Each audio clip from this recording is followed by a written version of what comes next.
first, and on go then up to burn, but gather the wheat into my barn.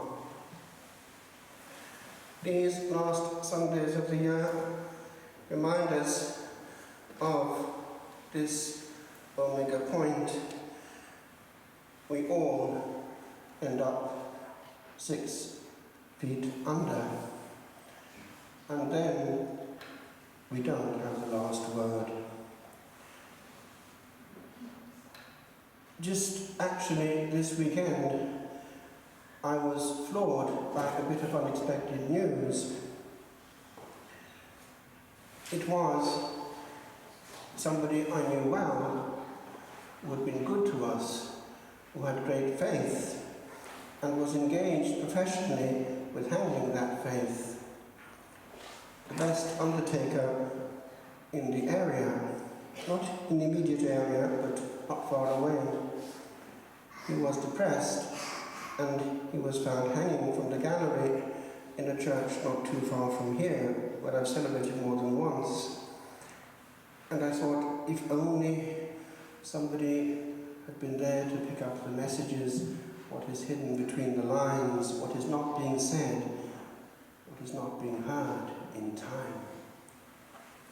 That person has prepared many, many, many souls, or bodies at least, for the beyond, and was well able himself to lead the prayers and have great faith and delicacy. What happened? It's a mystery of God. But it's happening too much. Is it perhaps linked with what's going on in Meath? Satanism, more or less veiled. Are demons being released into the air by what we allow into this county in the name of culture? Recuperation of the Celtic.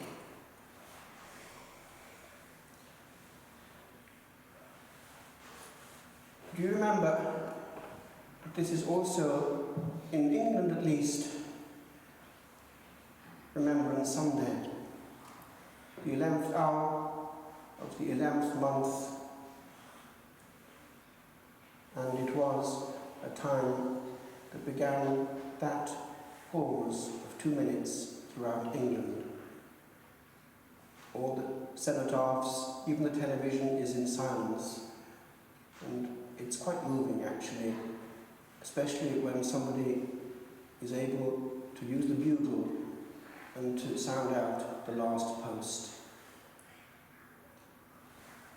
The rising of the sun and the going down thereof, we shall remember them. And everyone answers, we shall remember them. These went very quickly into the beyond. When clearing up my grandfather's place, things appeared or reappeared, clearing up my mother's place. The framed up picture, but remembrance of Uncle Willie, as we called him, my grandfather's brother, just a private. And as my grandfather would say, cannon fodder. Somebody who was there said he got the grenade right on his head. The flower of the nation never came back. But there was sanctity out there in those trenches.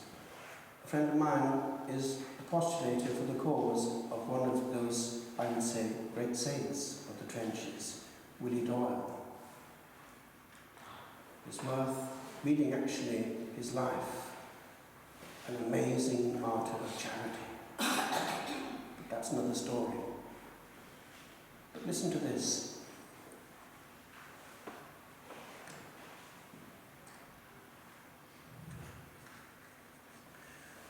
The word ulan comes to mean mounted cavalry. Remember, horses were still important in the First World War.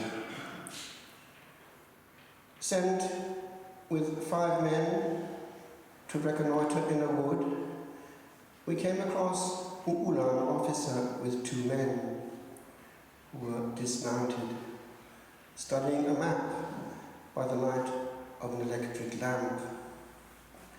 We charged them with the bayonet.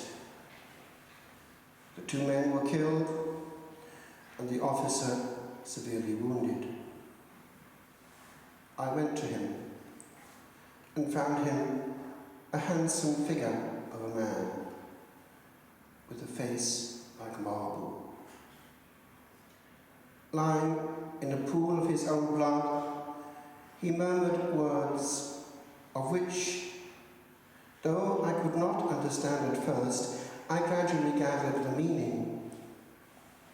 He said that he was a Pole and a Catholic, and tried to pull from his pocket his rosary and an image of Our Lady and the infant Jesus. At this sight, all my fury died down, and having placed my men at their posts, I went back to him and made him understand that I too was a Catholic, and that my greatest desire was to comfort his last moments. He seemed to understand and lifted up his rosary. Seeing what he wanted, I recited a decade, and he answered feebly and more feebly in German.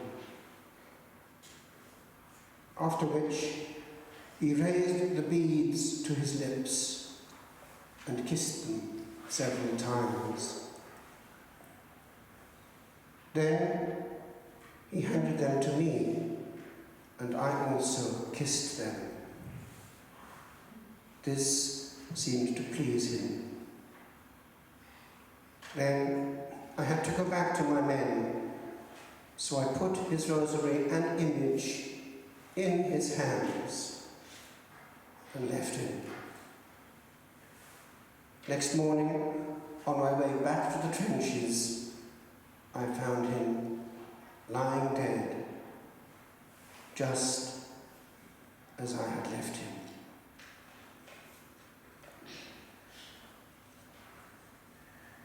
These were on opposing sides, remember. You may not be aware that in the Great War there was no exemption for priests in France. So there were about 2,000 mobilized priests, mostly young.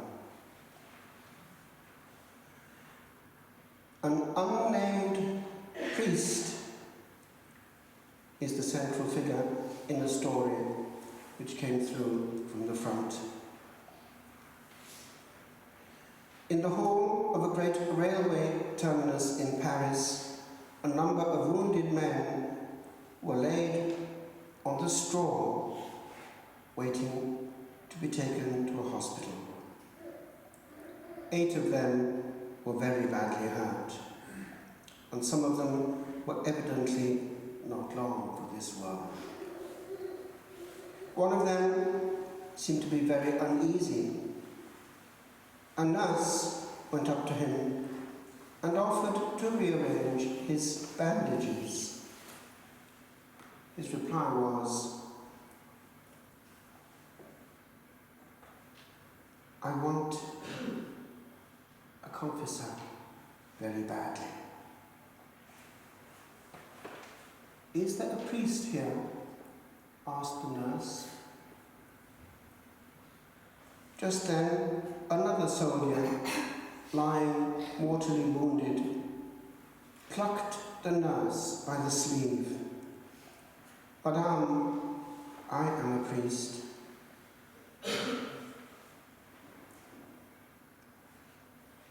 "I can give him absolution."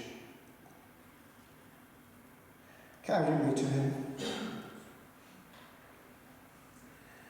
The nurse hesitated.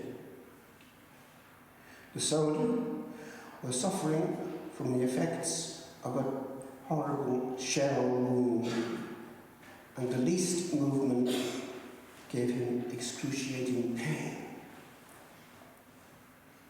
But again, the feeble voice quietly said, "You are of the faith, and you know the price of the soul. What is one more hour of life compared with that?" And the soldier raised himself by a supreme effort to go to the side of his comrade. But the effort was in vain. He had to be carried. The confession did not take long, and the strength of the soldier priest was ebbing rapidly away. When the time came to give the absolution, he made a sign to the nurse. "Help me to give the sign." The nurse held up his arm while this was being done. Death followed quickly for the soldier priest and his penitent. They died hand in hand, while the nurse and the ambulance men fell on their knees on each side of them.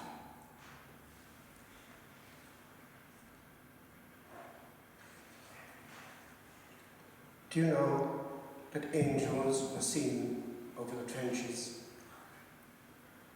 Heaven was very close to earth in that inferno, when by the hundred clouds of souls were going all together into the beyond. Oftentimes far better prepared than the average young men who don't even think about death. How clever is the enemy of mankind. Don't fall into the same trap, my friends, because the great trick of the enemy is distraction. To make us distracted, he'll keep us moving outside our soul. Risk facing silence and the one that inhabits it head on for long moments. For God delights not in the agitated soul, but in the calm, receptive vase, empty, alone, able